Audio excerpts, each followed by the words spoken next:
I sat across from her, a woman I'd been seeing for a few weeks now. She was charming, effortlessly so, with a quick wit and an infectious laugh. By the fifth date, I thought I knew her, or at least enough to see where this could go. We'd met through a mutual friend, someone who swore we'd hit it off, and to my surprise, they were right. The first date was casual, filled with light conversation and easy laughter. The second and third dates were much the same. By the fourth, I was already envisioning the possibility of something serious. She was intelligent, beautiful, and seemed genuinely interested in me. It was refreshing. On this particular evening, as we shared dessert and talked about nothing in particular, the conversation took a turn. She glanced down at her plate, hesitating, her fork tracing circles in her tiramisu. "I need to tell you something," she began, her voice quieter than usual. I froze, bracing myself for whatever was coming. "Okay," I said, trying to sound casual, even as my chest tightened. She looked up, her eyes locking onto mine. "I have 2 kids." The words hung in the air, heavy and unexpected. I blinked, unsure how to respond. 2 kids? She'd never mentioned them before, not even a hint. I felt a wave of emotions, surprise, confusion, but not anger. I took a breath and nodded. "All right," I said carefully. "Why didn't you tell me earlier?" "I wasn't sure how you'd react," she admitted, her voice tinged with nervousness. "A lot of guys run when they hear that." I thought about it for a moment. It was a lot to process, sure, but it wasn't a deal breaker. "Thanks for telling me," I said finally. "It doesn't change how I feel about you." Her face relaxed, the tension in her shoulders easing. I thought that was the end of it, but then she hesitated again, her fork stilling midair. "There's something else," she said. My stomach dropped. The way she said it made my pulse quicken, a sense of foreboding creeping in. "What is it?" I asked, my voice steady, though my hands felt clammy. "I'm married," she said, the words cutting through the quiet hum of the cafe like a knife. I stared at her, waiting for her to say she was joking, that this was some kind of twisted test. But her expression didn't waver. She wasn't joking. "Married?"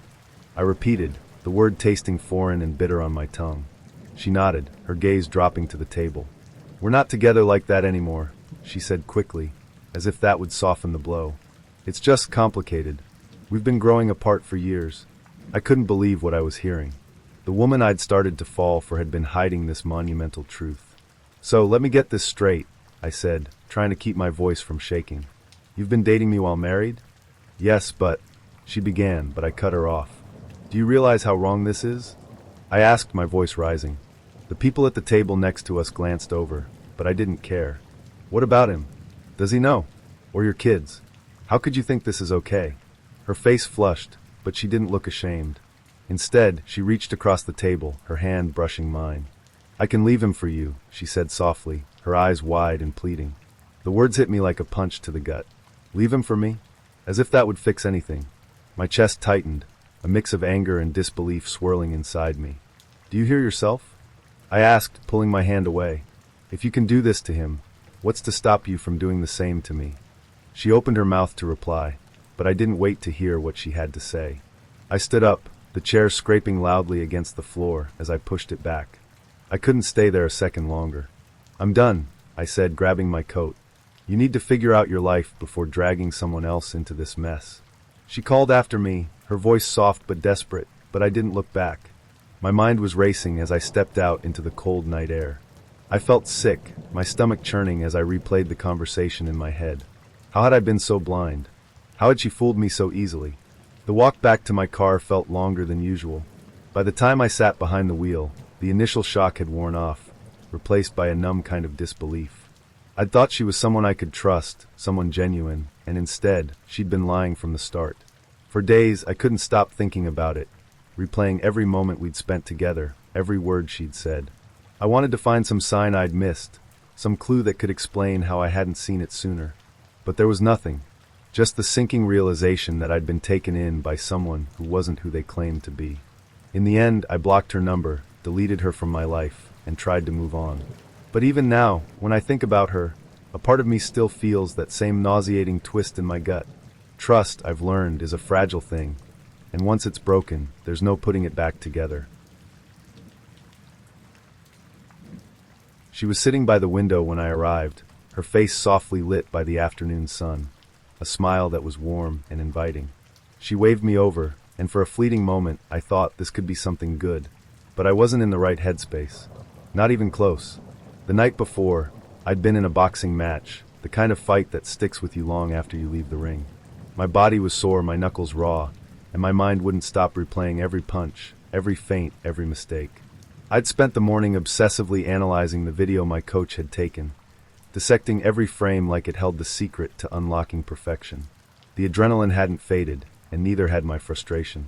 I sat down across from her, my shoulders tense. She greeted me with a kind smile and asked how I was doing.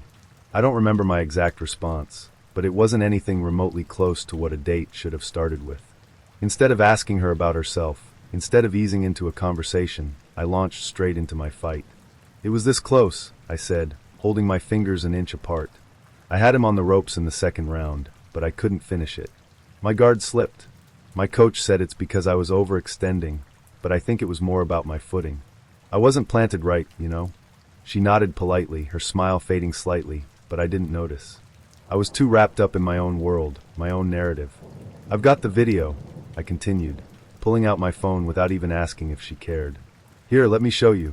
She hesitated, but I was already hitting play, leaning across the table to angle the screen toward her. The video began, the faint sounds of punches and grunts filling the cafe as I narrated every moment. "See that jab? I should have doubled up on it," I said, pointing at the screen. "And here, right here, I missed a perfect counter. It's like I wasn't even seeing the openings." She made a soft noise of acknowledgement, something between a hum and a sigh, but I didn't catch the hint. I was too busy critiquing myself, replaying the moments where I thought I'd failed. The conversation was a one-man show, me talking at her rather than with her. I barely gave her a chance to speak. When the server brought our drinks, she tried to shift the focus, asking me about something non-boxing related. I answered briefly, then somehow looped it back to the fight. "It's just that I know I can do better," I said, shaking my head. "It's all about discipline, right? I've got to train harder, get sharper, figure out what went wrong." She smiled faintly, stirring her coffee, and offered a few words of encouragement. But even then, I wasn't really listening. I was too deep in my own thoughts, running through strategies and what-ifs as if she wasn't even there. The date dragged on, and with every passing minute, her energy dwindled. She stopped trying to interject, stopped offering polite comments, and just sipped her coffee quietly while I rambled. By the time I finally paused long enough to ask her a question, something generic like, "So what about you?" the moment had already passed. She gave a short, clipped answer and glanced at the clock on her phone. "I should probably get going soon," she said, her tone polite but distant. It hit me then, a sudden realization that I'd completely botched the entire date. She hadn't been rude or impatient. She'd just been overshadowed by my inability to get out of my own head. I tried to salvage it, offering to pay for her drink, but she shook her head and insisted on splitting the bill. As she walked out of the cafe, I sat there staring at the remnants of my coffee, feeling like an idiot. I didn't expect to hear from her again, and sure enough, she ghosted me. No text, no follow-up, just radio silence. I couldn't blame her. I'd spent the entire date treating her like a sounding board for my own nonsense.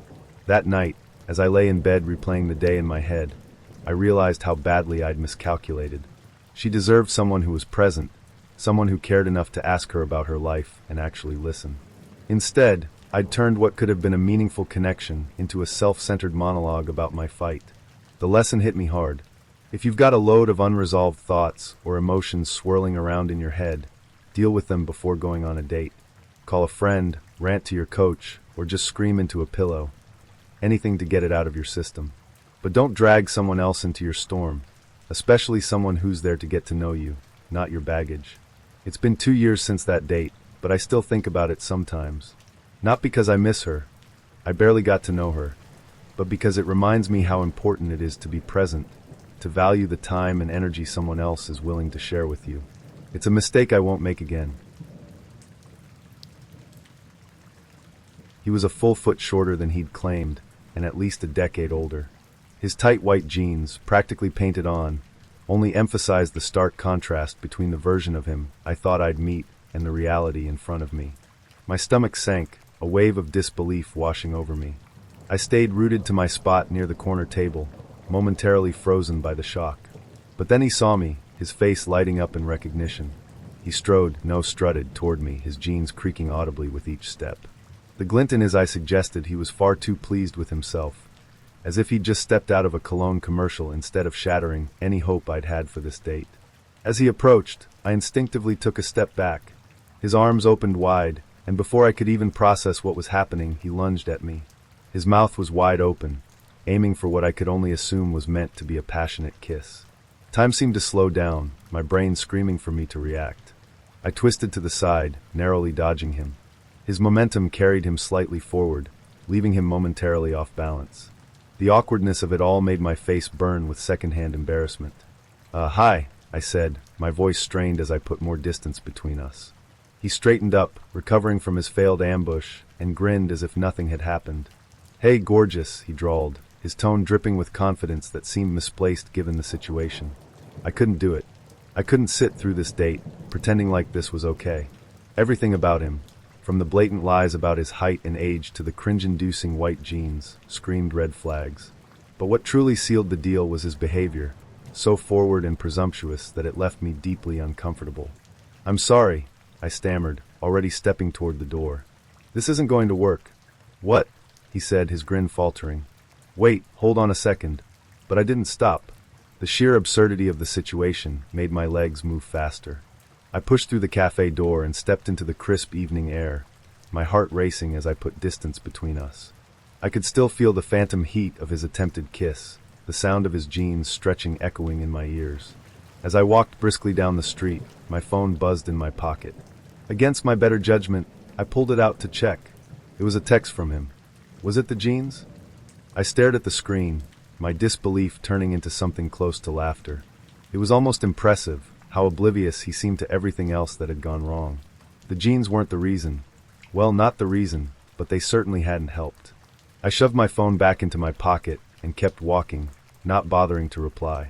As I replayed the brief encounter in my head, I couldn't help but marvel at the sheer audacity of it all. The lies, the over-the-top confidence, the jeans. It felt like a bad rom-com, except I was the unwilling protagonist in a scene that was more cringe than comedy. By the time I got home, I'd already decided to delete the app. Dating was hard enough without adding outright deception into the mix. The experience left a bad taste in my mouth, not because he wasn't perfect, nobody is, but because he'd chosen to present a version of himself so far from reality that it felt insulting. Did he really think I wouldn't notice? That I'd just go along with it, ignoring the glaring mismatch between expectation and reality? I vented to my roommate that night, recounting every detail from the jeans to the lunge. She laughed so hard she nearly choked on her tea, but I couldn't blame her. The whole thing was absurd. You should have just texted back. Yes, it was the jeans, she said through her giggles. Maybe I should have, I replied, shaking my head. But honestly, I don't think he'd have gotten the point. The experience taught me a few things. First, trust your instincts. If something feels off from the start, like someone overcompensating in their profile, it probably is. Second, no matter how disheartening dating can be, it's better to walk away than to force yourself to endure something that makes you uncomfortable. And finally, if someone shows up in tight white jeans and lunges at you open-mouthed before even saying hello, run. Looking back, I can laugh about it now, the memory becoming one of those wild dating stories you tell at parties. But in the moment, it reminded me of the importance of boundaries and self-respect. Dating is a strange, unpredictable journey, and while there are bound to be missteps along the way, you learn to laugh, let go, and move forward. And yes, it was the jeans. The night started innocently enough, a casual group gathering at the pub where conversation flowed freely. We talked about movies, classics, franchises, upcoming releases. He seemed nice enough, chiming in with enthusiasm and a shared love for sci-fi. Then he asked, "Want to see the new Star Wars film with us?" At the time, it sounded harmless. Us implied a group outing, friends bonding over a blockbuster. I agreed without hesitation, thinking it was just another casual plan. What I didn't know was that us meant just him. The realization hit me when I arrived at the cinema. I scanned the crowd for familiar faces, but only saw him rushing toward me, out of breath. "Sorry I'm late," he said, waving a hand. "My stupid dad didn't leave the house on time to drive me here." I froze for a second. This guy was in his 20s and had arrived with his dad as a chauffeur. Not the most promising start, but I brushed it off. Everyone's circumstances are different, I told myself. Maybe he'd redeem himself. He didn't. We grabbed popcorn. Well, he grabbed it, practically snatching the tub from the counter with a level of enthusiasm I hadn't seen in years. He began devouring it in fistfuls, not bothering to close his mouth as he chewed. Each loud crunch felt like nails on a chalkboard. People in the cinema turned to glance at us, but he didn't notice, or didn't care. The lights dimmed, and I hoped the movie would salvage the evening. It didn't. About 20 minutes in, I felt him lean closer. "Very fit you are, he whispered in my ear. His voice was low and gravelly, like a bad Yoda impression, and I wasn't sure whether to cringe or laugh. I opted for neither, ignoring him in hopes he'd stop. He didn't. Every few minutes, there it was again. "Very fit you are, The first time was awkward. The 10th was unbearable. I shifted in my seat, pretending to focus intensely on the movie, but he leaned in again, unfazed by my clear discomfort. By the time the credits rolled, I felt like I'd been held hostage in a sci-fi nightmare. The ordeal wasn't over. As we left the theater, he glanced around, his phone in hand. "Can I grab a lift with you?" he asked. "I can't get hold of my dad, and I don't have money for a taxi." It was late, and I knew the walk back to our village was a solid 80 minutes. My dad's voice echoed in my head, "Make sure everyone gets home safely." Reluctantly, I agreed. I just wanted the evening to be over. The car ride was mercifully quiet, though the popcorn crumbs on his shirt and the faint scent of butter lingering in the air were reminders of the chaos I'd just endured. As I pulled up outside his parents' house, I thought I'd made it out unscathed. Then he leaned in, not for a friendly peck or a polite thank you. He went for the full romantic kiss, his face coming toward mine like a slow-motion train wreck. I froze for a split second, then swerved just in time, his lips narrowly missing my cheek. He paused, clearly disappointed, then shrugged as if nothing had happened. I gave him a tight-lipped smile and mumbled, "Good night," watching as he trudged up the driveway. Relief washed over me as I drove away. Dodged a bullet there, I thought, determined to put the whole debacle behind me. But the story didn't end there. A week later, my phone rang. His name lit up on the screen, and against my better judgment, I answered. He asked me for a second date, his voice hopeful. I hesitated, unsure of how to let him down gently. "I don't think we're a good match," I said, choosing my words carefully. There was silence on the other end. Then, without warning, he snapped. "Fine," he barked, slamming the phone down so hard I could almost hear the echo. I stared at the phone in disbelief, a mix of annoyance and relief settling over me. At least it was over. No lingering awkwardness, no expectations, just a clean break from what was easily the worst date of my life. That night, as I recounted the experience to a friend, she laughed so hard she nearly spilled her drink. "Lesson learned," she said between giggles. "Always ask who's coming." It was advice I took to heart. From that point on, I made it a rule to clarify every plan, to double-check every detail before agreeing to anything.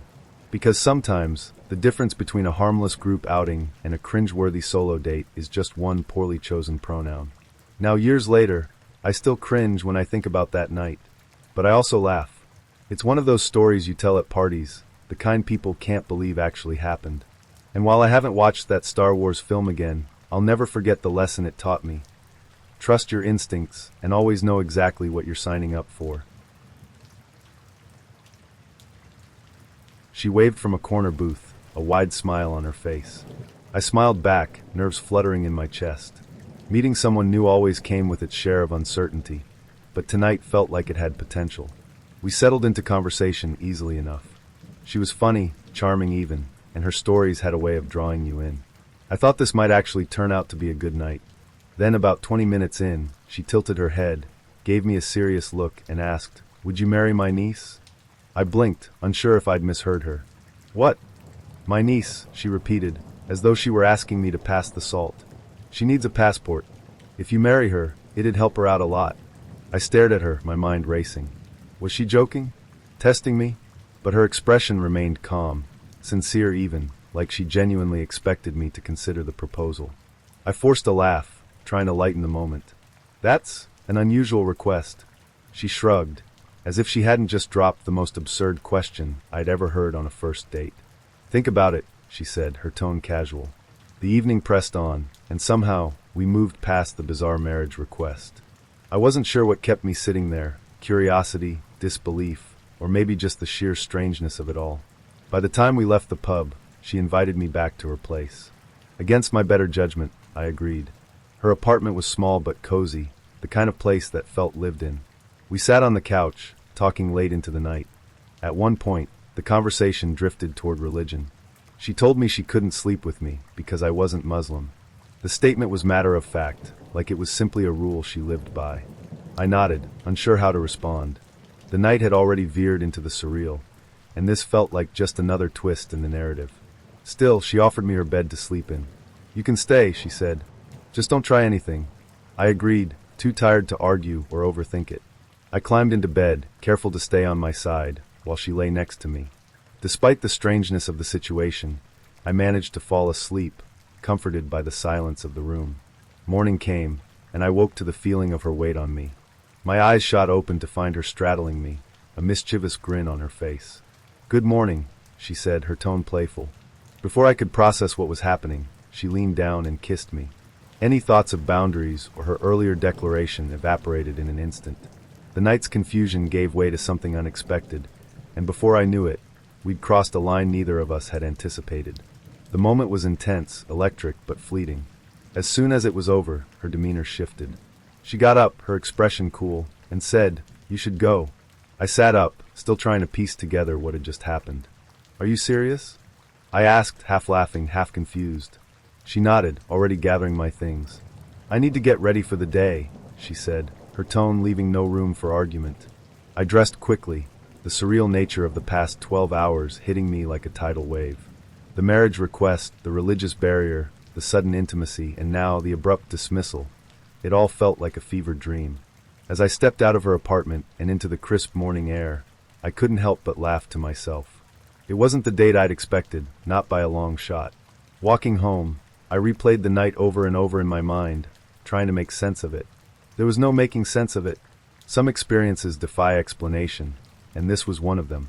If nothing else, it left me with a story I'd never forget, a strange, chaotic glimpse into the unpredictability of dating.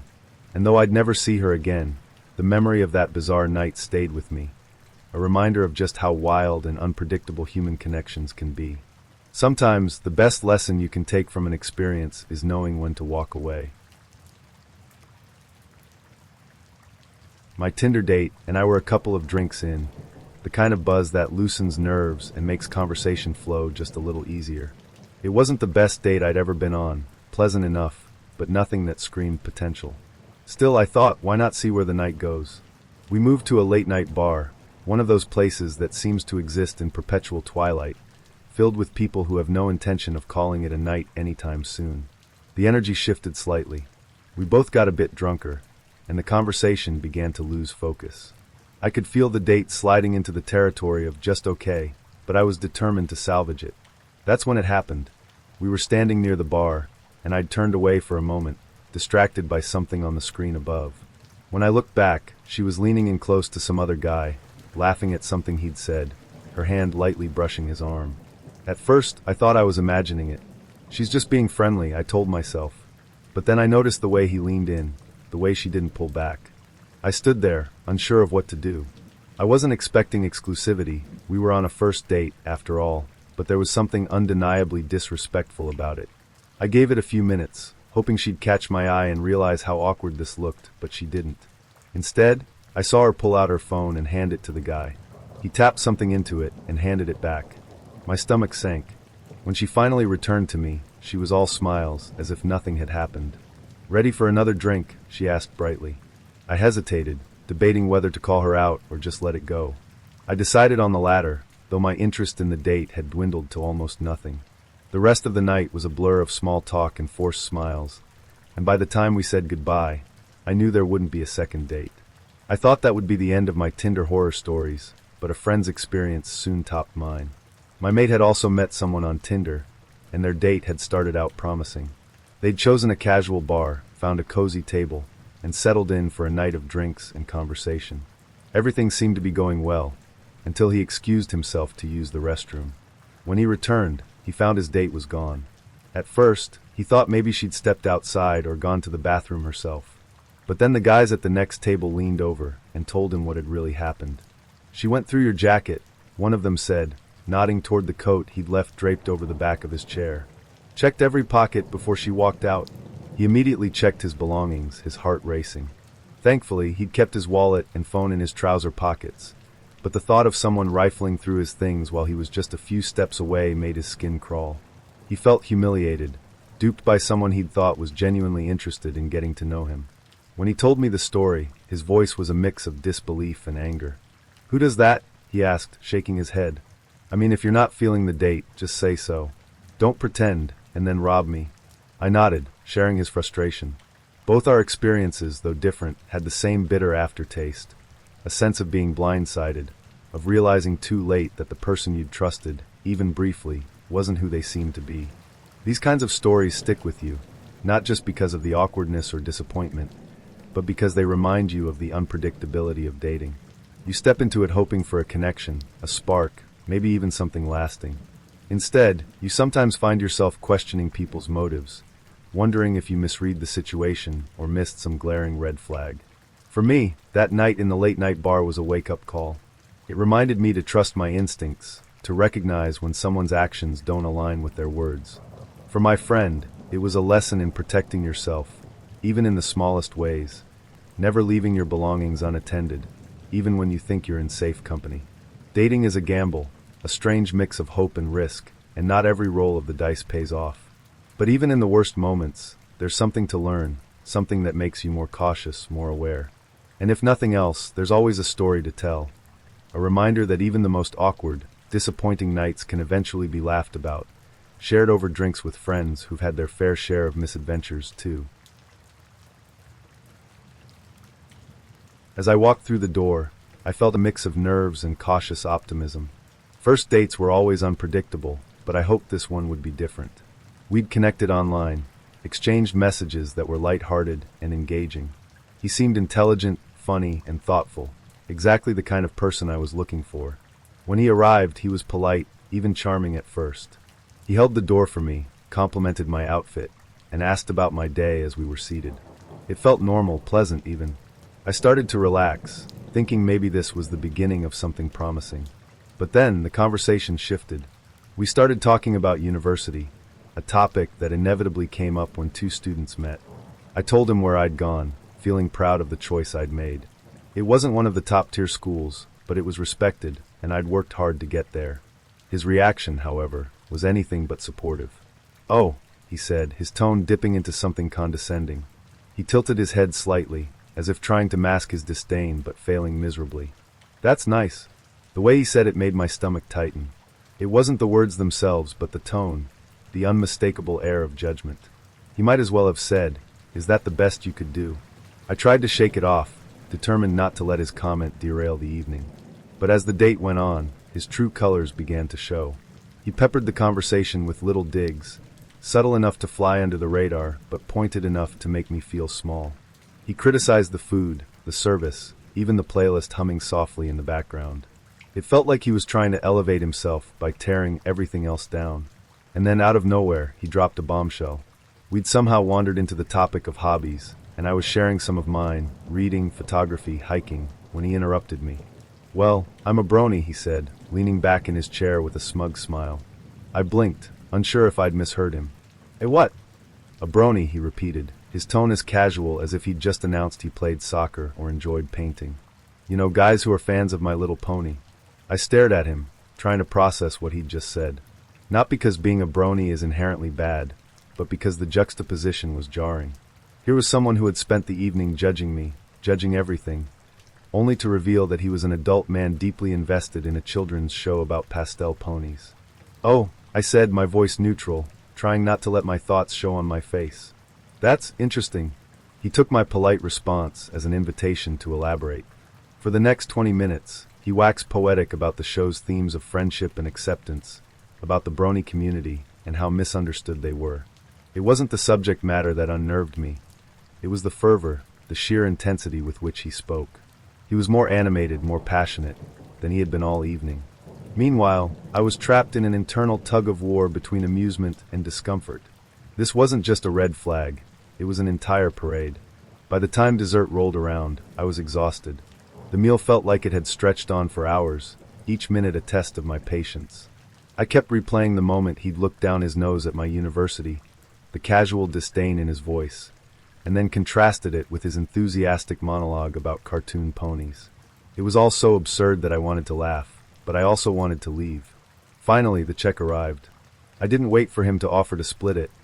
I just threw down my card, desperate to end the evening as quickly as possible. He looked surprised but didn't argue, which was a small mercy. As we stepped outside, he asked if I wanted to grab a drink somewhere else. I shook my head, forcing a smile. "I think I'm going to call it a night," I said. "Thanks for dinner." He nodded, looking a little disappointed, but didn't press. I walked away, the cool night air refreshing after the suffocating atmosphere of the date. As I got into my car, I couldn't help but laugh at the absurdity of the evening. The judgment, the unexpected declaration of Brony status, the disconnect between his personality and his hobbies. It was all too much. That night, I made a vow. Never again would I agree to a dinner date as a first meeting. It was too much time, too much commitment for someone you barely knew. A coffee or a drink was fine, quick, casual, with an easy escape route. But a full meal? That was a gamble I wasn't willing to take anymore.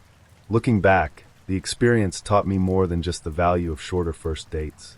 It reminded me to trust my instincts, to recognize when someone's words and actions don't align. And while I don't begrudge him his love of My Little Pony, I'll always remember that night as a lesson in knowing when to walk away, and when to laugh about it later. The night started out innocently enough. She had matched with a guy on Tinder a week earlier, their conversations casual and lighthearted. He seemed charming, funny, and maybe a bit rough around the edges, but nothing that set off alarm bells. When he suggested meeting up, she hesitated, but decided to give him a chance. After all, everyone deserves one, right? But nothing could have prepared her for the moment he showed up at her door. When she opened it, her breath hitched. There he was, standing on her porch, a suitcase by his side. He wasn't the confident, laid-back guy she'd been texting. Instead, he was gaunt and jittery, like someone who had been running on fumes for days. And then there was the tattoo, an unmistakable Mike Tyson-style face tattoo sprawled across his cheek. Except he wasn't Mike Tyson. He was a skinny white guy whose presence screamed trouble. Before she could even greet him, he stepped forward, dragging the suitcase into her entryway like he belonged there. "Hey," he said, his voice casual as if this were a normal scenario. "Thanks for letting me crash here. I just got out of prison and didn't have anywhere else to go." Her stomach dropped. "Prison? Crash here?" She stared at him, her mind racing. This couldn't be real. She hadn't signed up for this, hadn't agreed to let a stranger, freshly released from who knows where, into her home. Her hand tightened on the doorknob, but he was already inside, standing awkwardly in her living room like a misplaced piece of furniture. I think there's been a misunderstanding," she stammered, trying to keep her voice steady. Her instincts screamed at her to get him out, but fear held her frozen in place. She tried to regain control of the situation. "I thought we were just meeting up." He shrugged, completely unfazed. "Yeah, but I figured it'd be easier this way. I didn't have anywhere else to go." She blinked, stunned by his audacity. "I don't think this is going to work," she said firmly, her voice shaking slightly. "You need to leave." But he didn't move. Instead, he sank onto her couch, letting out a long sigh like he'd just found a sanctuary. "It's been a long day," he muttered, rubbing his hands together. "I just need a place to figure things out." Panic bubbled up in her chest. She needed him gone, but every attempt to reason with him was met with nonchalance or outright dismissal. He acted as if this was perfectly normal, as if she were the one being unreasonable. Her mind raced with worst-case scenarios, the what-ifs growing darker with each passing second. Finally, she excused herself to the bathroom, her heart pounding as she locked the door behind her. She pulled out her phone, hands trembling as she dialed the police. Whispering into the receiver, she explained the situation as quickly and clearly as she could. "There's a man in my house," she said, her voice barely above a whisper. "He won't leave. He just got out of prison, and he brought a suitcase." The operator assured her that help was on the way, and told her to stay on the line. She tried to keep her breathing steady, every sound from the living room making her flinch. He was still there, muttering to himself, the suitcase now open on her floor. She didn't want to think about what could be inside. Minutes felt like hours as she waited, the tension in the air so thick it was suffocating. Finally, a knock at the door shattered the silence. She peeked out from the bathroom and saw the flashing red and blue lights through the front window. Relief flooded her, but it was short-lived. As the officers entered, the man stood up, his expression a mix of defiance and resignation. "What's this about?" he asked, his tone casual, as if he hadn't been squatting in a stranger's home uninvited. The officers wasted no time, guiding him out of the house while she stayed back, her body still trembling. One of them stayed behind to take her statement, reassuring her that she'd done the right thing. "You can't be too careful," the officer said. "People like that can be unpredictable." After they left, she stood in the middle of her living room, staring at the space where he'd been. The air still felt heavy, the tension lingering even in his absence. She locked the door, triple-checking it before collapsing onto her bed, the adrenaline finally draining from her system. She deleted Tinder the next day, vowing never to trust anyone online so easily again. It wasn't just about him. It was about the stark realization of how quickly things could spiral out of control, how a simple swipe could lead to a situation that felt like something out of a nightmare. In the weeks that followed, she told the story to a few close friends, each retelling met with gasps and disbelief. "A suitcase," one of them asked wide-eyed. "And a face tattoo?" She nodded, laughing now that the fear had faded, but the lesson stuck with her. Trust wasn't something to be handed out freely, and boundaries weren't just a guideline, they were a necessity. The experience left her shaken, yes, but also stronger, more cautious, and far more aware of how quickly a seemingly normal situation could turn into anything but. The restaurant was warm and inviting, its air filled with the savory scent of teriyaki and the quiet clinking of chopsticks against ceramic plates. It was the kind of place that made you feel sophisticated just by being there.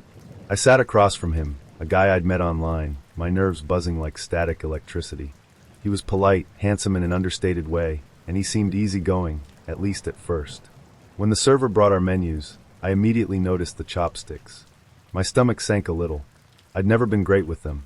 Sure, I could clumsily poke at my food and hope for the best, but I wasn't confident. I smiled nervously, holding the wooden sticks in my hand like they might snap. "Do you think I should just ask for a fork?" I asked, trying to keep my tone light. His reaction was immediate, his face tightening with visible disapproval. "No," he said, his voice clipped. "It's so embarrassing when people do that. Just try the chopsticks. You'll get the hang of it." The words stung, but I nodded, determined not to let his reaction ruin the night. If he thought I could manage, then I would. I steeled myself, gripping the chopsticks with exaggerated focus. The first few minutes were a struggle, but I soldiered on, desperate to prove I wasn't the kind of person to embarrass him in public. And then it happened. I went to pick up a piece of sushi, small, harmless, manageable. Or so I thought. The chopsticks slipped in my hand, and in what felt like slow motion, a sizable chunk of wasabi launched into the air. For a split second, I watched it arc gracefully across the table before landing squarely in his eye. Time seemed to stop. His hand shot to his face, and he let out a strangled gasp, the kind of sound you might make if someone had just thrown pepper spray at you. My stomach plummeted. "Oh my God!" I blurted, my voice a mix of horror and panic. "Are you okay?" He didn't answer. Instead, he bolted for the bathroom, his chair scraping loudly against the floor as several heads turned to watch. I sat there, frozen, mortified, and utterly unsure of what to do. The server approached with a concerned look, and all I could do was stammer an apology, unsure if it was meant for her or for the guy I'd just assaulted with wasabi. Minutes dragged by, each one stretching into what felt like an eternity. He eventually returned, his face red and blotchy, his left eye bloodshot and watering profusely. He looked less like the polished, easygoing guy I'd sat down with, and more like a very angry, very wounded pirate. "I am so sorry," I said again, my voice trembling as I reached for my wallet. "Please let me pay for the meal." He waved a hand dismissively, his other hand still clutching a napkin to his eye. "Let's just get through this," he muttered. The rest of the date was an exercise in awkwardness. Every attempt at conversation fizzled out within seconds, my words faltering under the weight of my guilt and his obvious discomfort. He spent most of the time dabbing at his eye, wincing periodically, while I avoided eye contact altogether. By the time the check came, I insisted on paying. It felt like the least I could do after turning what was supposed to be a pleasant evening into a comedy of errors. He didn't argue, which only made me feel worse. As we stepped outside, the cold air hit me like a slap. "Thank you for dinner," he said stiffly, his tone flat. "Have a good night." "You too," I replied, my voice barely above a whisper. He turned and walked away without looking back, and I stood there for a moment, the humiliation washing over me in waves. I'd never felt so mortified in my life. The next day, I replayed the date over and over in my mind, each detail more excruciating than the last. The wasabi, the bathroom, his bloodshot eye, it was all burned into my memory. I kept checking my phone, half expecting a text, but deep down I knew better. There was no way he'd want a second date, and he didn't.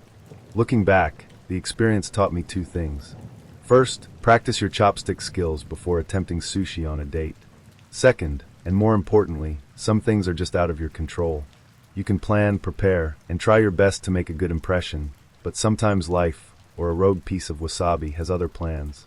Though it took time, I've learned to laugh about it. It's become one of those stories you tell at parties, the kind that gets better with each retelling. And while I haven't mastered chopsticks since, I've mastered something far more important. The ability to laugh at myself, even when things go horribly, hilariously wrong. I sat there, nervously stirring my coffee, glancing at the door every few seconds.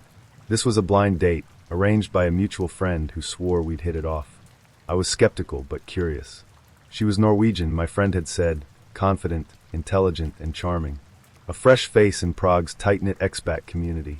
When she walked in, the world seemed to pause for a moment.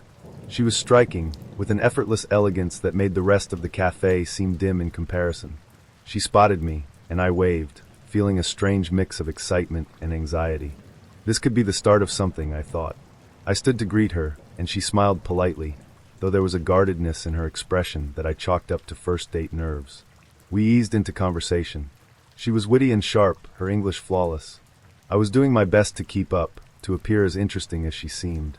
We talked about Prague, the quirks of living abroad, the strange camaraderie that forms among expats. She seemed engaged, though not overly warm. Still, I felt like the date was going fine, until I mentioned my Norwegian friend. It was an innocent comment, the kind of thing you say when you're trying to build rapport. Oh, you're Norwegian? That's cool. I actually have a Norwegian friend here in Prague. Do you happen to know him? As soon as the words left my mouth, I saw her freeze. Her smile evaporated, replaced by a look I couldn't quite read. Was it shock? Disgust? Annoyance? She stared at me, her eyes narrowing slightly, and the air between us grew heavy. I laughed nervously, unsure of what I'd said wrong. I mean, I know it's a big country, but the expat circles here seem pretty small. She didn't let me finish. Without a word, she pushed her chair back, stood up, grabbed her coat, and walked out. No explanation, no goodbye, not even a glance back. Just gone.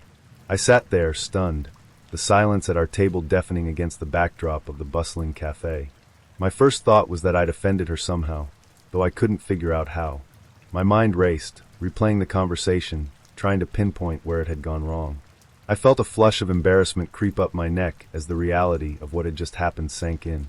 When I finally left the cafe, still bewildered, I decided to text my Norwegian friend. He was one of those people who seemed to know everyone in Prague, and if anyone could shed light on what had happened, it was him. Hey, weird question, I wrote. Do you know a Norwegian woman, tall, blonde, kind of intense? I think her name is Elise, or something like that. The reply came almost immediately. Yeah, why?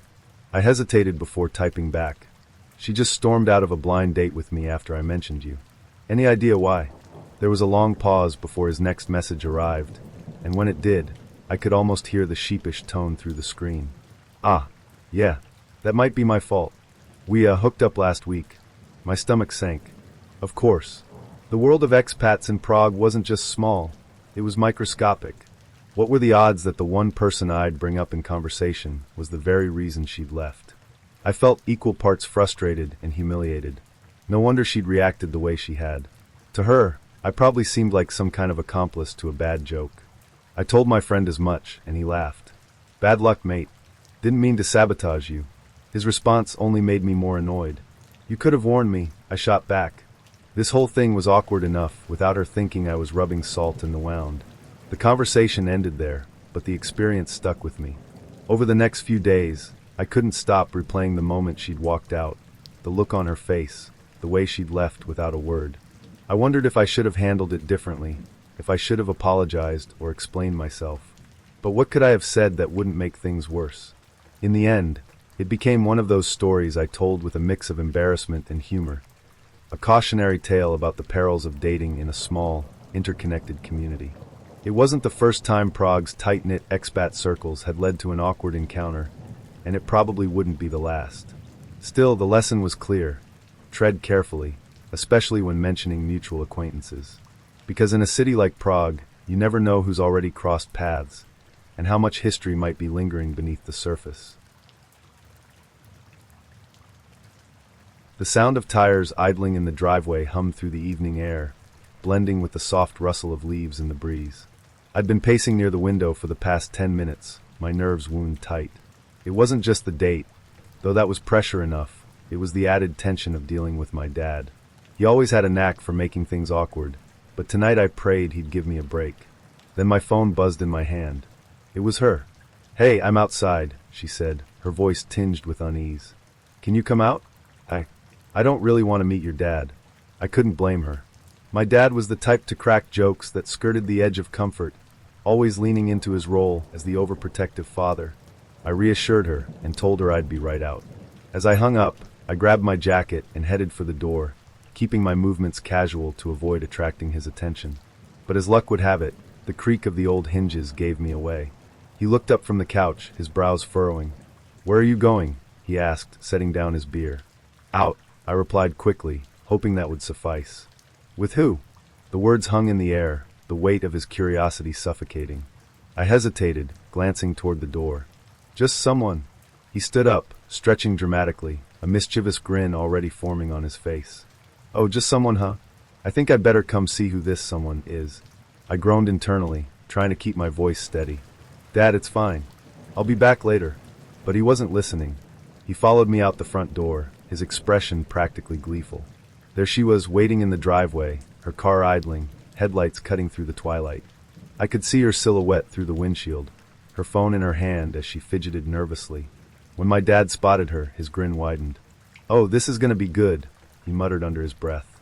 "Dad," I hissed, panic rising in my chest. "Don't." But it was too late. The moment I stepped off the porch, he pounced. "Where do you think you're going?" he barked, his voice loud enough to echo down the street. Before I could respond, he tackled me to the ground, his weight knocking the wind out of me as we hit the grass. "Dad, what the hell?" I sputtered, trying to push him off, but he was already rolling into his performance. He grabbed me by the collar, his expression exaggeratedly stern, and pretended to throw punches, his fists stopping just short of my face. "You think you're gonna sneak out with some girl without telling me?" he yelled, his voice dripping with mock fury. "Not on my watch." I heard the rev of her engine, the unmistakable crunch of gravel as her car backed out of the driveway. My heart sank. "Dad, stop," I shouted, struggling beneath him. "She's leaving." But he was too caught up in his own joke, laughing as he pretended to deliver one last blow. Finally, he got off me, dusting off his hands with a satisfied smirk. "There," he said, grinning. "That ought to keep her on her toes." I scrambled to my feet, my chest tight with frustration and humiliation. The red glow of her taillights disappeared around the corner, leaving nothing but the dull hum of crickets in the air. "Are you kidding me?" I snapped, brushing dirt off my clothes. "What?" he said, feigning innocence. "I was just messing around. That wasn't funny." I shot back, my voice cracking under the weight of my anger. "She thought you were serious." "She's gone, Dad. You scared her off." He hesitated then, his grin faltering slightly as he realized what he'd done. But instead of apologizing, he chuckled and clapped me on the shoulder. "If she can't handle a little fun, she's not the one for you, kid." I stared at him, incredulous. "Are you serious right now?" He shrugged, turning back toward the house. "You'll thank me one day." I watched him disappear inside, the screen door creaking shut behind him. The adrenaline from his so-called prank began to wear off, replaced by a heavy sense of defeat. I pulled out my phone, staring at her name in my messages. My fingers hovered over the keyboard, but what could I say? "Hey, sorry about my psycho dad. Please come back." I sighed, sliding the phone back into my pocket. There was no salvaging this. She hadn't even given me a chance to explain. I imagined her racing home, telling her friends about the insane dad who'd ambushed her date on the lawn. The walk back to the house felt like a walk of shame, every step heavier than the last.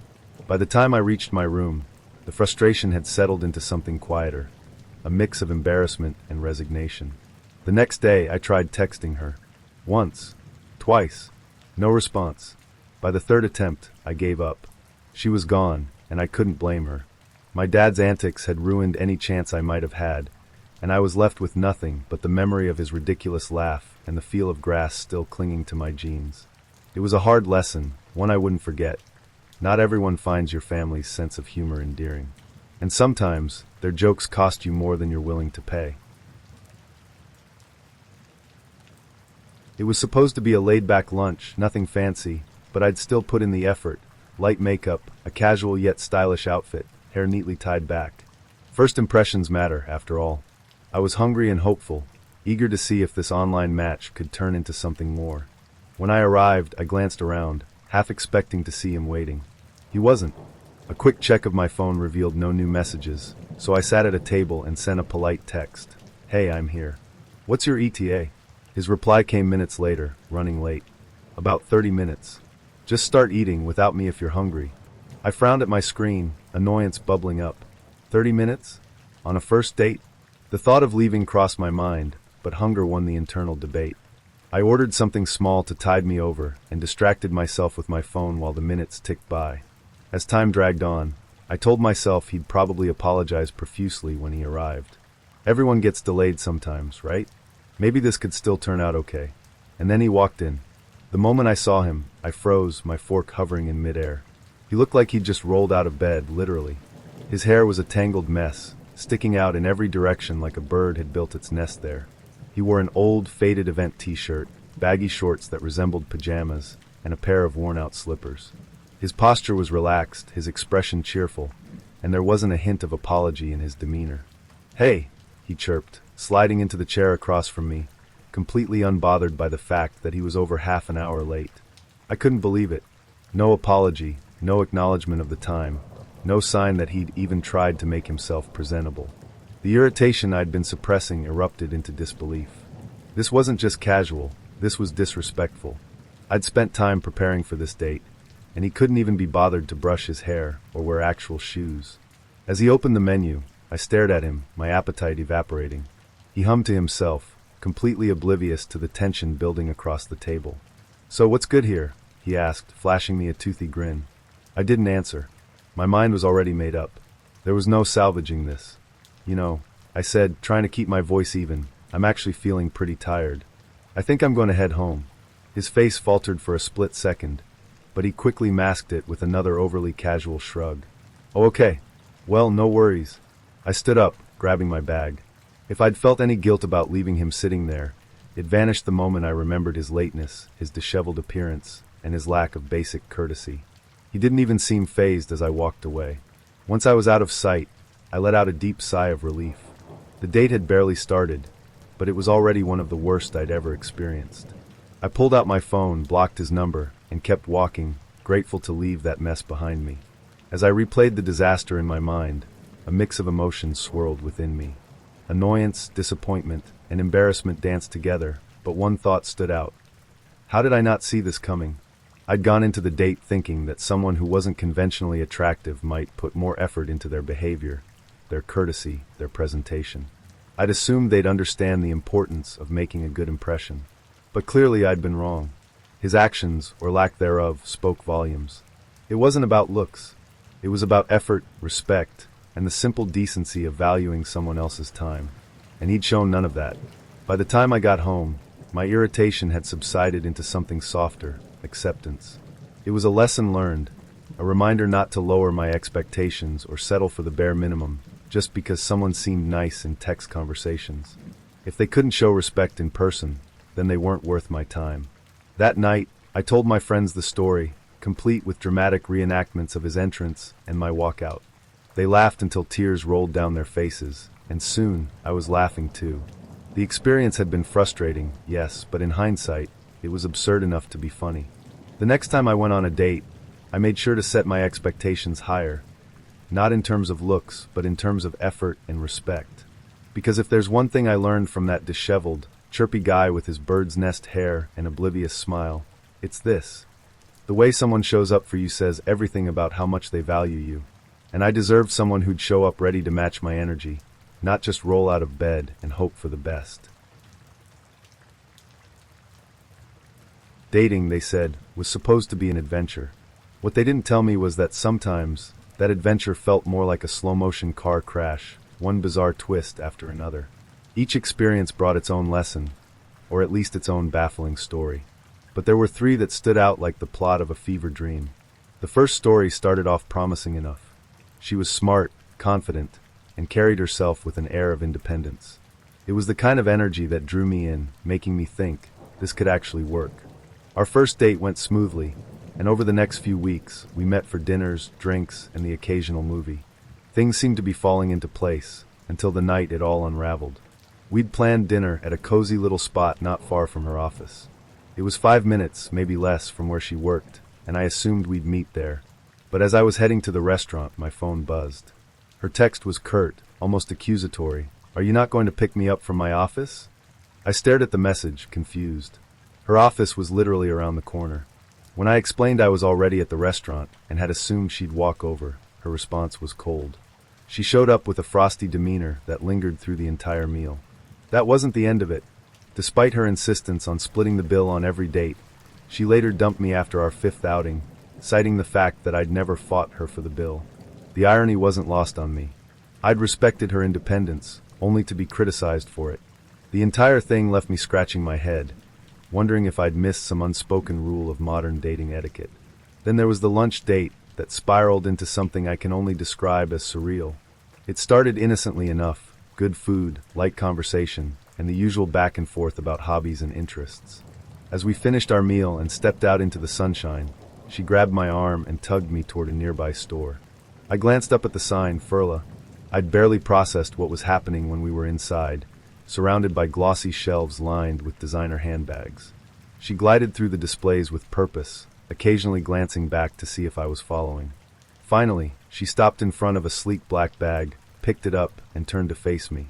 "This one's nice," she said, her tone casual but pointed.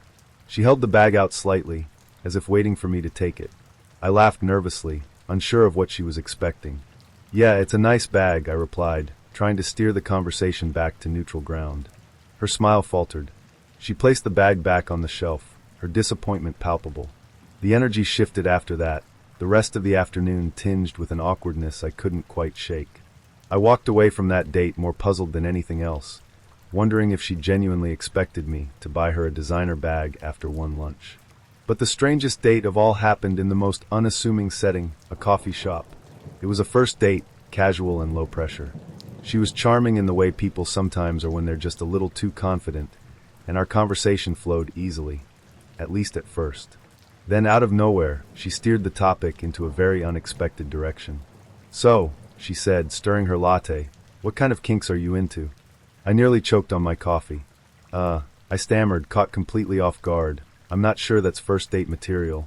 She grinned, leaning in as if she were about to share a juicy secret. "Well, I'll go first," she said, her tone nonchalant. "I like being slapped. Hard. Like full force across the face." The coffee shop suddenly felt a lot smaller. I froze, unsure how to respond.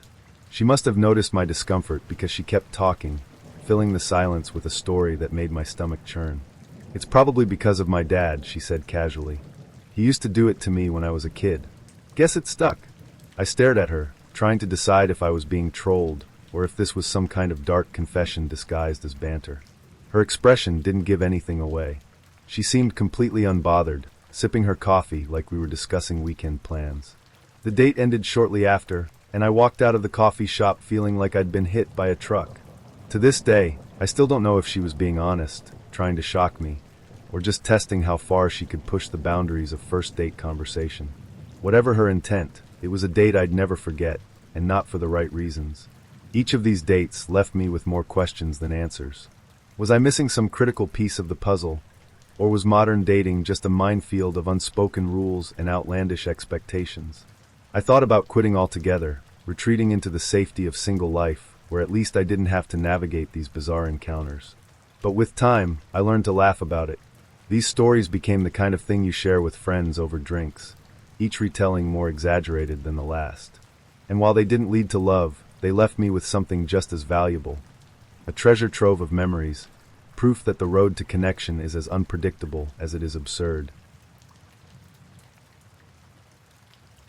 I had matched with her on Tinder, her profile boasting a polished smile, and a spark in her eyes that had intrigued me. We'd exchanged a few pleasant messages, and everything seemed promising enough. But when I arrived, my stomach dropped. She looked nothing like her photos. It wasn't just the slight differences filters can bring. It was an entirely different person. I considered turning around and leaving, but politeness won out. "You're already here," I told myself. "At least enjoy the meal and make it through the evening." I greeted her, doing my best to mask my surprise, and we settled into our seats. The initial awkwardness faded as we made small talk, and soon the conversation turned to the inevitable first date topic: why we were on Tinder. She leaned forward slightly, her voice dropping as if to share a juicy secret. "I had a bad breakup recently," she began, shaking her head. "Turns out my boyfriend's girlfriend called me to tell me that my boyfriend was actually married." I blinked, trying to process her words. "Wait," I said carefully, "your boyfriend had a girlfriend and a wife?" She nodded solemnly, like someone recounting a tragic but oddly rehearsed story. "Yeah, I had no idea, though. He seemed so young, so put together. It never crossed my mind." Intrigued despite myself, I asked, "How old was he?" Her expression shifted slightly, as if bracing for judgment. 50, she said, then added quickly, "But he looked way younger." I raised an eyebrow. "Do you have a picture of him?" She reached for her phone, scrolling through her gallery before holding it out to me. The man in the photo was clearly pushing 60, his weathered face and graying hair telling a story that didn't quite align with her description. My mind reeled. Between the revelation of her ex's double life and the odd gaps in her perception of reality, it was all starting to feel too much. I decided then and there to cut my losses. This wasn't just a bad date, it was a minefield of drama, and I had no intention of stepping further into it. "Listen," I said, leaning back in my chair, "I appreciate you coming out tonight, but I don't think this is going to work. I don't want to waste your time, so I'd rather be honest." She blinked, taken aback, but nodded slowly. "Okay," she said, her tone neutral. I paid the bill, standing up and thanking her for the evening. As I left, I expected her to stay behind, perhaps finishing her drink or calling a friend. Instead, I realized she was walking alongside me toward the street. "So," she asked a little too casually, "where am I going?" I stopped in my tracks, staring at her. "I'm going to my home," I said, signaling with my hands to emphasize the growing distance. "And you're going to your home?" She paused for a moment, her expression unreadable, before nodding.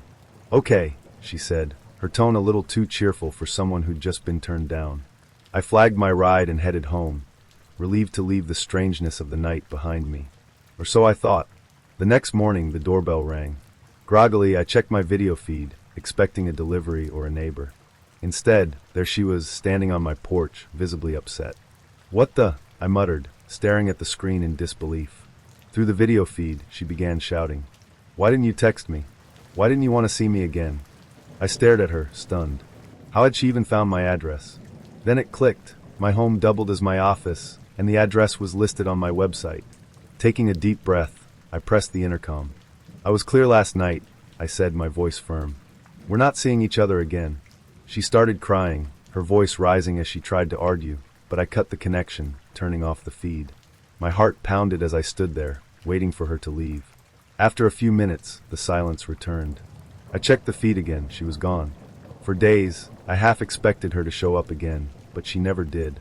The incident faded into a strange, almost surreal memory, a cautionary tale I'd recount to friends over beers. I deleted the app for a while, swearing off dating altogether. But 2 months later, I decided to give Tinder one last try. That's when I met her, my now wife. She was everything the previous date wasn't: grounded, kind, and effortlessly funny. We hit it off immediately, and within weeks, we knew we had something special. Looking back, that bizarre evening at the restaurant feels like a distant nightmare, a strange detour on the path to something far better. The drama, the awkwardness, the uninvited visit to my home, it all became just another story, one that makes me appreciate the stability and love I have now. Tinder may be a minefield, but sometimes, if you're lucky, it leads you exactly where you're meant to be.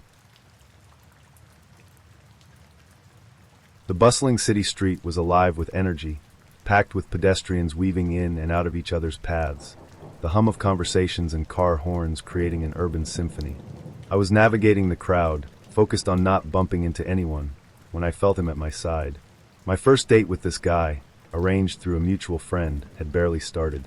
We were on our way to a cafe I'd suggested, and while we'd exchanged polite texts before meeting, I'd had no warning for what was about to unfold. 10 minutes into the walk, he abruptly stopped mid-stride and glared at me. His voice, sharp and loud enough to cut through the noise around us, caught me off guard. "Are you seriously checking out other guys in front of me?" he demanded. I blinked, taken aback. "What? No, I'm just—" "You think I didn't notice?" he interrupted, his voice rising. "Your head's on a swivel, ogling every guy that passes." My stomach dropped, not because I'd done what he accused me of, I hadn't, but because I realized this wasn't going to be the light-hearted first date I'd hoped for. "I'm just trying not to bump into anyone," I said, gesturing to the sea of people around us. He scoffed, shaking his head. "Yeah, right. Let me tell you something. Being a hoe is a bad life decision." His words hit like a slap, the venom in his tone leaving me momentarily speechless. This wasn't some awkward misunderstanding. This was hostility, pure and unfiltered, hurled at me on what was supposed to be a simple coffee date. I felt my pulse quicken, my hands tightening into fists as a surge of indignation rushed through me. "Excuse me?" I said, my voice calm but firm, refusing to let him rattle me. He ignored my question, launching into a tirade about respect, loyalty, and how women like me were doomed to end up alone. All this, mind you, within 15 minutes of meeting me. The sheer audacity of his assumptions and accusations was staggering. People on the street glanced in our direction, sensing the tension, but I barely noticed. My focus narrowed on one goal, getting out of this nightmare. Without another word, I pulled out my phone and texted my friend who worked nearby. "SOS. Having a terrible date. Coming to see you." As I walked away, his voice followed me, louder and angrier. "You'll never find someone better than me," he shouted, his words laced with bitterness. "Good luck being single forever." I didn't look back. The cafe I'd suggested faded into irrelevance. Instead, I ducked into a Starbucks and bought 2 drinks, my hands still shaking as I handed over my card. The entire encounter played on a loop in my head, disbelief mingling with anger. How had someone thought this man was a good match for me? How had I ended up here? Drinks in hand, I headed to my friend's workplace. When I walked in, she looked up, her face breaking into a surprised smile. "What are you doing here?" "Long story," I said, handing her the coffee. "Let's just say you're saving me from the worst date of my life."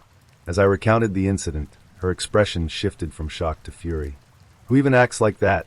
she said, her voice rising. "That's completely unhinged." "Tell me about it," I muttered. I blocked him the second I walked away. "And the person who set us up? They're blocked too." We laughed about it then, the kind of laughter that comes from sheer relief at dodging a bullet. Sitting there with my friend, surrounded by the comforting buzz of her workplace, I felt the tension in my chest begin to ease. The date, ridiculous as it had been, was over. I was safe, and I'd learned something valuable. Red flags don't always wave subtly. Sometimes they slap you in the face and yell at you in public. The whole experience left me wary of setups and dates for a while. It wasn't just the man's outburst that unnerved me. It was the sheer speed with which he'd revealed his true colors. There had been no slow unraveling, no gradual realization that we weren't compatible. It had been instant, a neon sign flashing run from the moment he opened his mouth. But as terrible as it was, the incident gave me a story I'd carry with me, a reminder of what I wouldn't tolerate. Respect, I realized, was non-negotiable.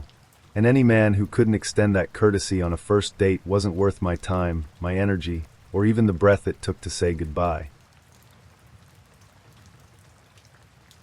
As I walked into the restaurant, I spotted him waiting at a corner table, his confident smirk already on display.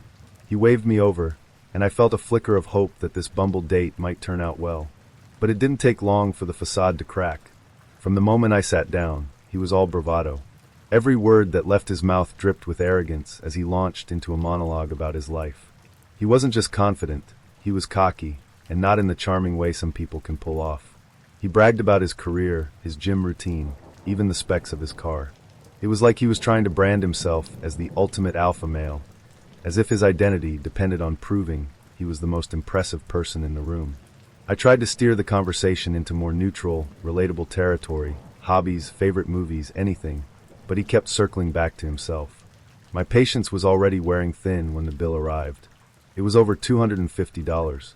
Now, I'd only had one main and a pint, totaling about $60. The rest? 6 pints of Guinness, his order. I didn't bat an eye at the cost. I'd planned to pay for my share. But then he did something that made my face burn with secondhand embarrassment. With the waitress standing right beside us, he leaned back in his chair and announced loudly, "Wow, restaurants love me, man, because I spend so much money." I froze, cringing as the poor waitress gave him a tight, awkward smile. The sheer lack of self-awareness was astounding. I couldn't hold it in any longer.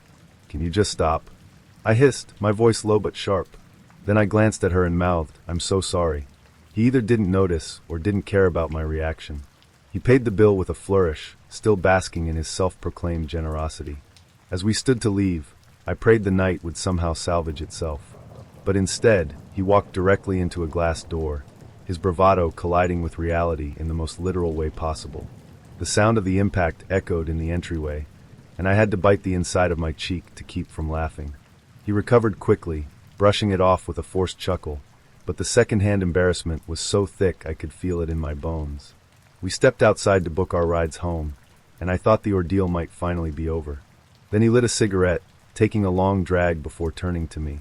"You smoke?" he asked. "No," I said firmly. "I quit." He didn't seem to hear me. Instead, he held the cigarette toward my mouth, insisting, "I just smoke la. You're gonna start again eventually." I recoiled, pushing his hand away. "No thanks," I said, my voice colder now. I wasn't about to let him pressure me into something I'd worked hard to leave behind. Undeterred, he switched gears. "You know where I stay?" he asked casually, like we were old friends. I shrugged, trying to keep things civil. "East Side, right? That's what your profile said." He grinned, puffing his chest out. "I stay in Juchayat. You know where that is? All the landed houses." His phrasing was so blatantly smug that I couldn't help but laugh. Not with him, at him. The audacity was unreal. Who says that on a first date? Who says that ever? Still, he wasn't done. As we waited for our respective rides, he leaned in, desperation creeping into his voice. "You sure you don't want to come back with me?" he asked, his tone turning suggestive. "I'm not interested," I said firmly, for what felt like the fifth time that night. "I'm not looking for casual sex." Instead of respecting my boundaries, he leaned back with a sleazy grin. "Fine," he said, his voice dripping with something vile. "I'm gonna jerk off so hard when I get home, thinking about you." I stared at him, too disgusted to respond. There are moments in life where you wonder how someone could possibly think their behavior is acceptable. This was one of those moments. When my ride finally arrived, I didn't even bother with a goodbye. I climbed in, closed the door, and breathed a sigh of relief as the car pulled away. I didn't wait until I got home to block him. I did it right then and there, deleting any trace of his existence from my phone. Then I blocked the friend who had set us up, ensuring this kind of disaster wouldn't happen again. By the time I reached home, the absurdity of the evening started to sink in. I replayed his antics, the bragging, the glass door, the cigarette, the audacious comments, and found myself laughing out loud. It was so ridiculous it almost felt like a bad sitcom episode.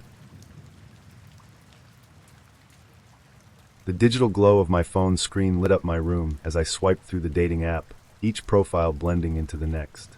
Then her profile caught my eye.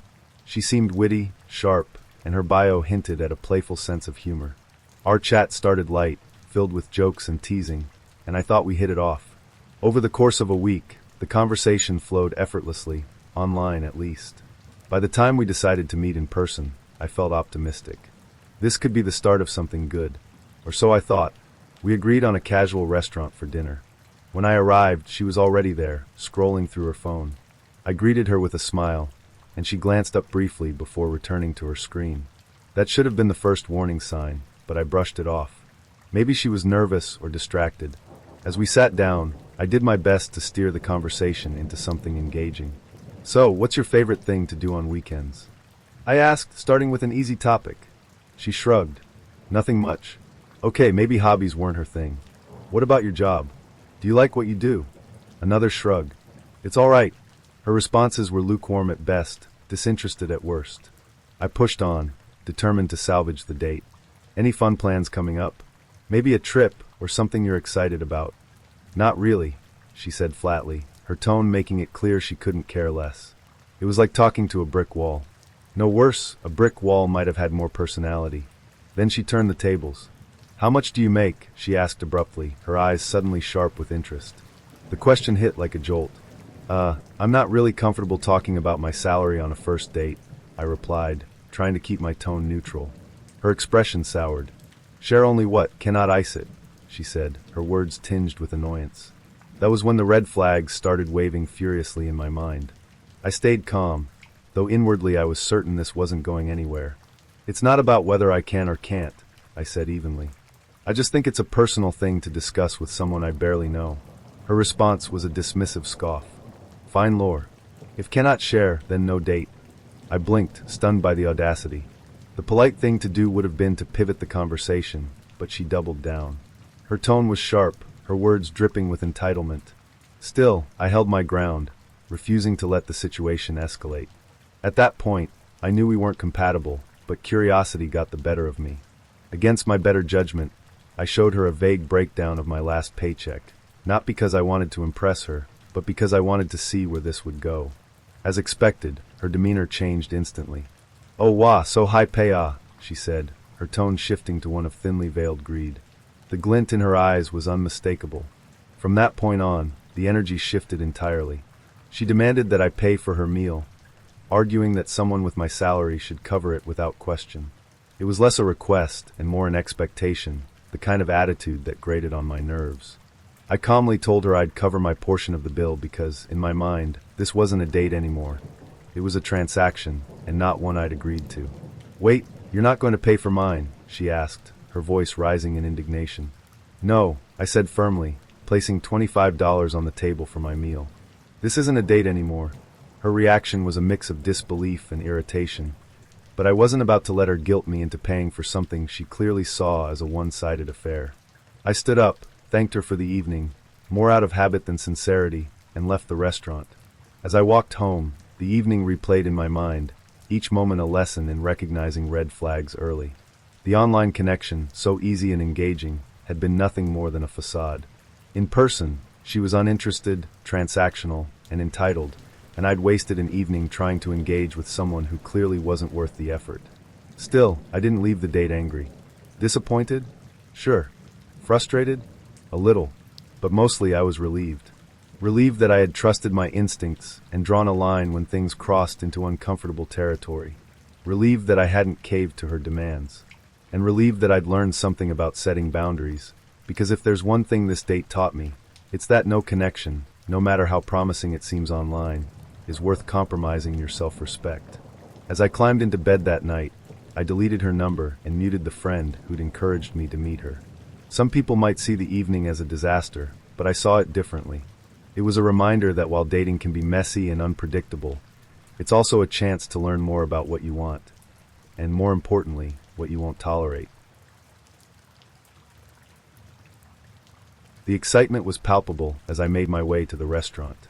A week of non-stop, magnetic conversation had built up my expectations for this date. We'd been texting all day and night, diving deep into topics that ranged from favorite childhood memories to future dreams. It felt effortless, like I'd stumbled upon someone who truly understood me.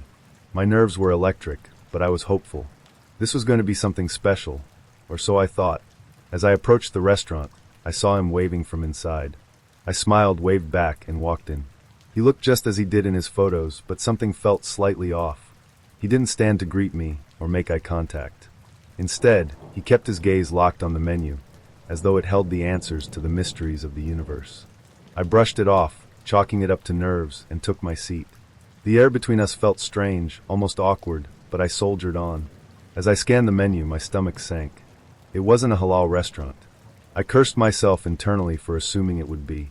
Trying to keep things smooth, I chose the sole vegetarian option, a risotto, and requested they leave out the wine. The waitress nodded politely, accommodating my request without fuss. Then came the kicker. He ordered a bottle of wine. "Share this with me," he said, flashing what I assumed was his version of a charming grin. I hesitated, choosing my words carefully. "Oh no thanks. I'm good with water."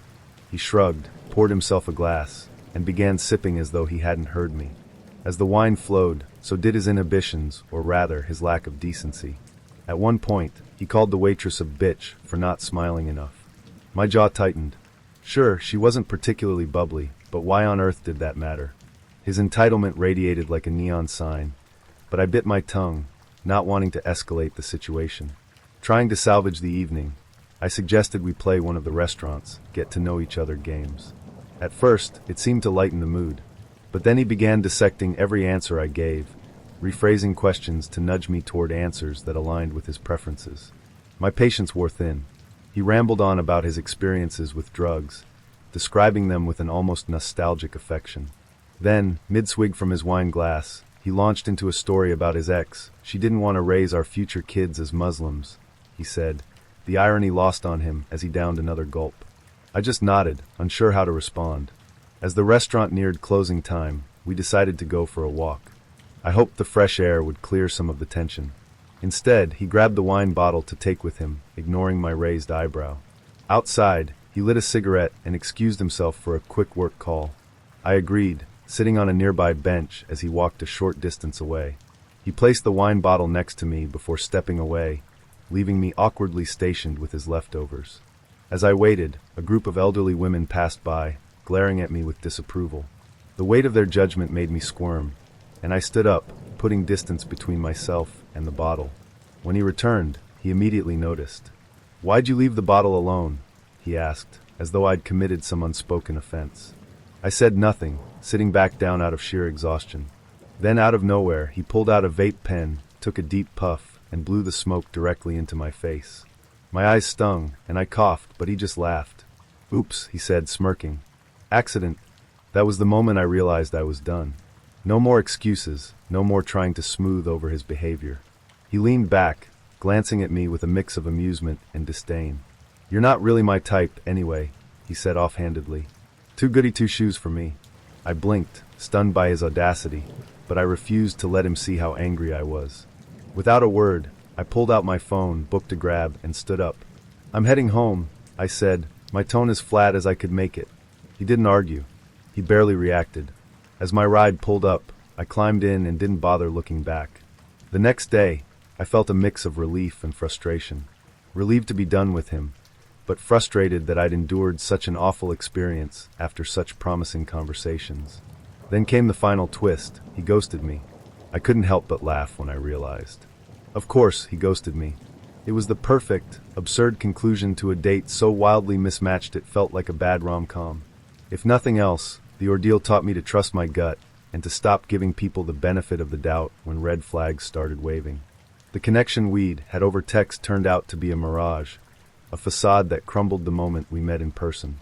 And now, it's just another story to tell, one I can laugh at now, even if it made me want to scream at the time. Because if there's one thing dating has taught me, it's this. Sometimes, the most important lesson is knowing when to walk away. The night had started innocently enough. A new city, a new chance at meeting people, and the promise of an evening out at a cool bar. I'd been in town for barely a month, still navigating its streets and quirks, and when the guy I'd matched with suggested we meet in an area I'd heard was trendy, I thought, why not? The area was alive with energy, the hum of indie rock spilling from nearby clubs, mingling with the laughter and chatter of people spilling out of restaurants and bars. It felt like the perfect setting for a fun, low-pressure evening. He greeted me with a grin, his confidence infectious, as we began walking. I let him take the lead, figuring he knew the scene better than I did. That's when we stopped in front of a building with blacked-out windows. I hesitated, glancing at the facade. It was unassuming, almost nondescript, except for the vague neon glow above the entrance. There was no sign, no indication of what lay beyond the door. My curiosity wavered for a second, but then I thought, this must just be part of the charm. Maybe it's one of those hidden cocktail lounges. So I followed him in. The air inside was thick, a strange mix of perfume and leather, with dim red lights casting a glow over the space. My eyes adjusted slowly, but when they did, the reality hit me. Women in barely their outfits moved gracefully across a stage, the music heavy and pulsing. Conversations buzzed quietly in the shadows as patrons leaned back in their seats, drink glasses glinting under the neon light. It was a strip club. I froze for a moment, my mind racing. Part of me wanted to turn around and walk out. This wasn't what I'd signed up for, but something held me there. Maybe it was the unfamiliarity of the situation, or maybe I just didn't want to seem rude. I'd never set foot in a place like this before. Growing up, strip clubs were the kind of thing hidden in seedy corners of town, not in the middle of a bustling, trendy area. My date didn't seem fazed at all. In fact, he was enjoying himself, chatting animatedly, as if this were a totally normal place for a first date. "Want a drink?" he asked casually, his voice barely audible over the music. I nodded, still trying to process the turn the evening had taken. He handed me a drink, and before I could figure out what to say or do next, he leaned closer with a sly grin. "How about a lap dance?" he offered. I blinked, caught off guard. I don't think so." "Come on," he urged. "It'll be fun. My treat." Something in his tone made me agree, more out of awkwardness than genuine interest. A few moments later, he waved over a dancer, her smile warm but slightly tired. She wasn't the youngest or flashiest on the floor, but there was something authentic about her that made me choose her. Her expression brightened when I pointed her out, and I realized I might have just made her night. As she started the dance, I surprised myself by striking up a conversation with her. "So, how long have you been doing this?" I asked, my voice louder than usual to be heard over the music. She laughed, clearly not expecting the question. "A few years," she replied, moving in rhythm with the song. "It's not bad, pays the bills, and I meet some interesting people." We chatted through most of the dance, me asking questions about her job and her life, her answering with surprising candor. It felt oddly normal, like I was catching up with a friend, even though the circumstances were anything but. When my date decided to get his own lap dance, she leaned in before leaving. "Tell him to pick someone who's having a rough night," she whispered, her tone conspiratorial. I passed along the suggestion, and he followed through, choosing another dancer who'd been standing off to the side, looking bored. Her face lit up when he waved her over, and I felt a strange sense of satisfaction. If nothing else, at least 2 women got a little extra money tonight. The rest of the evening was a blur of strange but oddly fascinating moments. I watched as the dancers moved across the stage, their performances blending artistry and raw confidence. My date, meanwhile, grew increasingly comfortable in the space, clearly more at ease than I was. By the end of the night, I felt like I'd stepped into another world and lived to tell the tale. It wasn't the cool indie bar I'd imagined, and it certainly wasn't the kind of date I'd expected, but it was an experience, one that left me equal parts amused and bewildered. As we walked out into the cool night air, I realized that this date wasn't about romance or chemistry. It was about stepping out of my comfort zone and embracing the unexpected. I wasn't sure if I'd ever see this guy again. It didn't really matter. What mattered was that I now had a story to tell, one that I'd never forget. Sometimes the best thing you can do is roll with the punches, even when the night takes a turn you didn't see coming. I'd matched with him online, and after a week or so of light-hearted banter, we decided to meet up. He seemed mostly normal in his photos, and our conversations had been engaging enough. So when he showed up looking like his profile and full of compliments, I thought this might actually turn into something decent. At first, it was easygoing.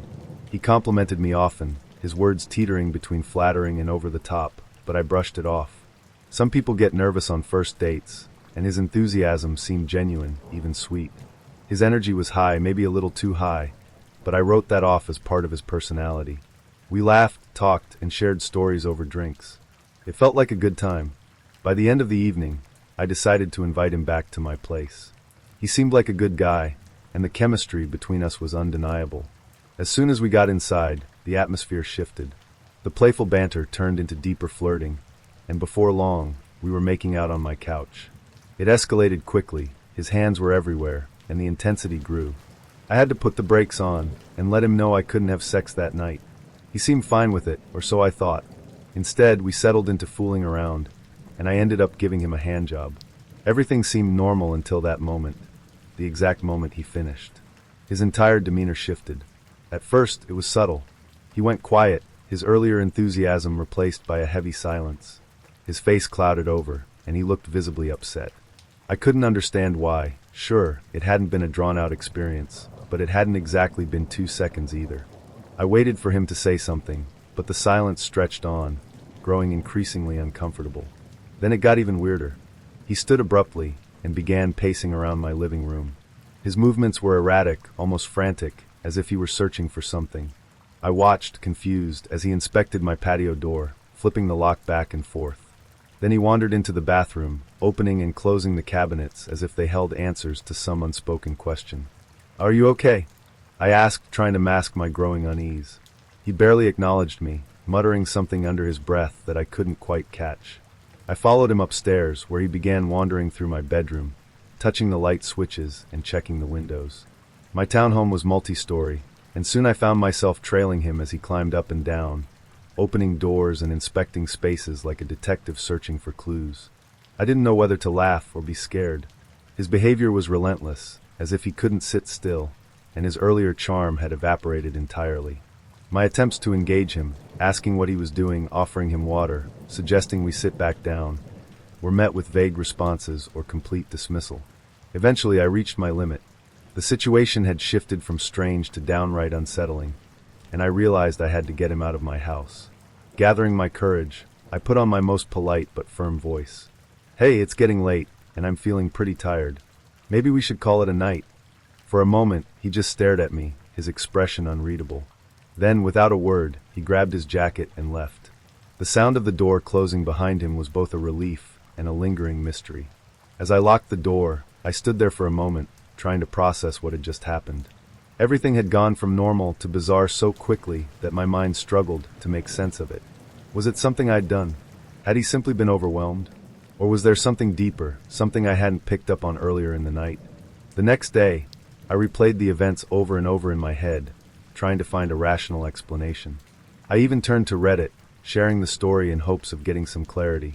The responses ranged from lighthearted jokes about my skills to serious suggestions that he might have been struggling with bipolar disorder or some other mental health issue. I never heard from him again, and truthfully, I was relieved. The whole experience left me rattled, a strange mix of embarrassment, confusion, and curiosity. I couldn't help but wonder if this was a one-off incident for him, or if he carried this strange energy into every date. Looking back, I realize how important it is to trust your instincts. That sense of unease I'd felt after his sudden mood shift was my gut telling me something was off, even if I couldn't pinpoint exactly what it was. It's a lesson I won't forget, one that reminds me to prioritize my comfort and safety above politeness. Now, it's just another story in my dating archive, the kind you tell friends over drinks with a mix of humor and disbelief. Life has a way of throwing unexpected curveballs, and sometimes all you can do is dodge them and laugh about it later.